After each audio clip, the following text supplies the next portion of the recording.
hidde mi wamboɗo ɓeero tami fewe sam seyde kosɗe kam ɗiɗi paɗi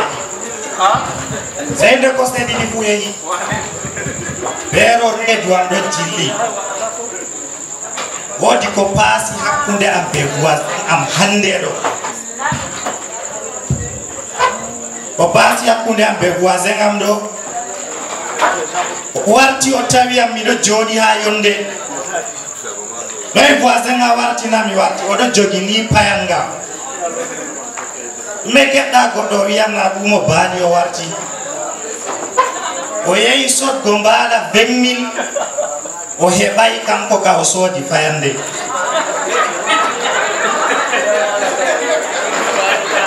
e ɗume tammude ma goɗɗo o wi mbaala heɓaki jeedaje kam na heɓoto yaara zo mbimi gonga ma way an maɗi gonga e ɗume jilliyam reedu kuuje tati jilliyam reedu miɗo huwa kare mota bo camion min ɗo voyage mota wonni waɗan leer tati min ɗon dari min be chauffeur am fu min ɗon nana dolo min keɓay ko min ñaama sam ni non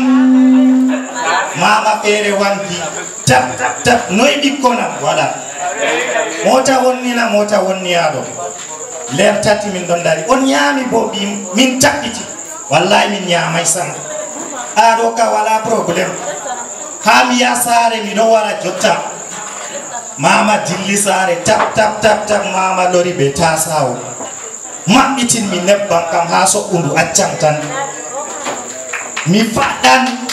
chauffeur am faɗɗan min ñaami ha timmi min jari ndiyam cuyi mota bo ɓe moƴƴini wooti jotta ka amin dilla chauffeur wiyata kayya way ɗo kana ɗum mama banniɗo waddana ñamdu ni a larata ko dokkamo chauffeur wurtini ceede mum ɗo di soro ha hokka ko 5 000 o tawi waɗa dabare o itti 10 000 o hokki mama ɓira mama darni wamarde mama ɗo wama quartier maɓɓe go ɓikkon ɓurti mama noyi aɗo wama hande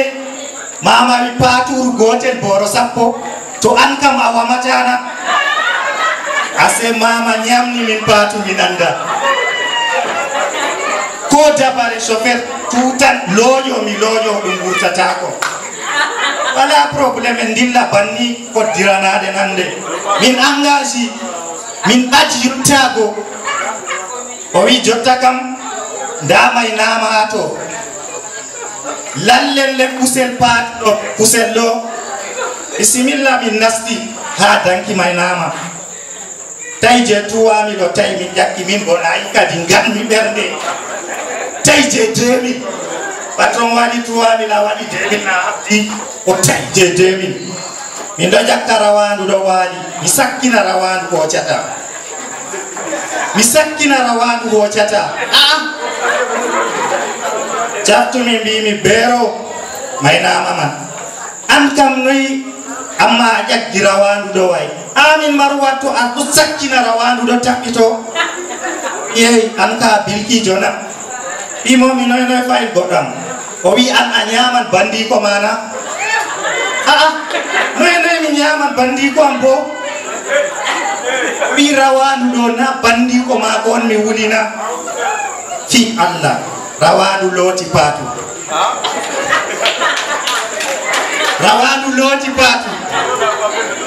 jangal ɗo jilliyam reedu gartumi marwa yetti yottaki min nani kadi bo ko aran mbari goɗɗo mora dole sey min jaabi sana hiiri bo gal 13h jottimi mora 17h canmi ndanarge ɗo haɓɓi nda hiiri magariba bo waɗi ɓe mbiyam yo walule mbimi ɓe ɓay mi huucan mi waɗata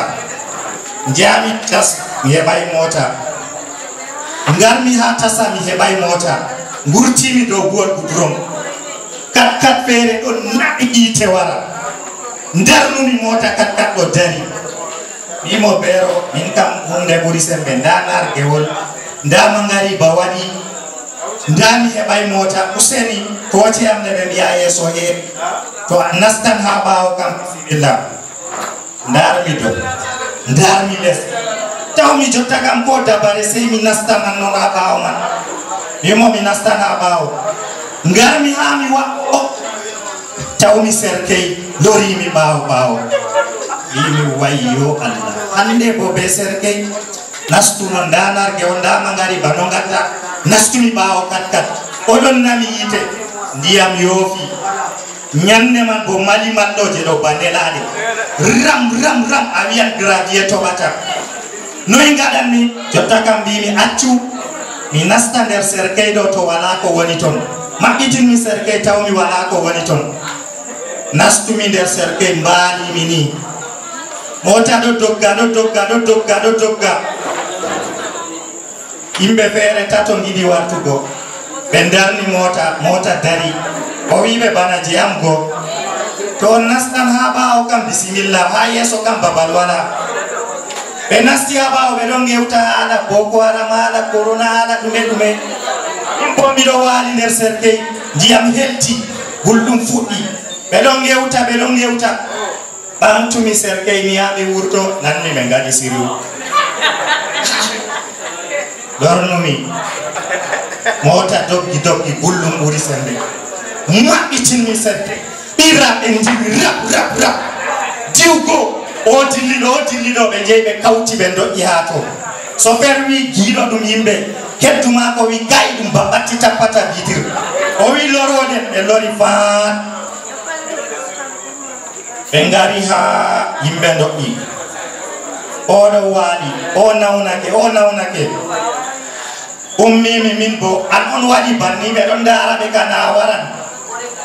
to mi ɓamtake miɗo wara goɗɗo ɓadake may goɗɗo daso wiyalla mor to miɗo wara wiyal mor ɗeɗo bo pamay ɗume woni lamor mbimi mi yottoto noon miɗo yiya lamor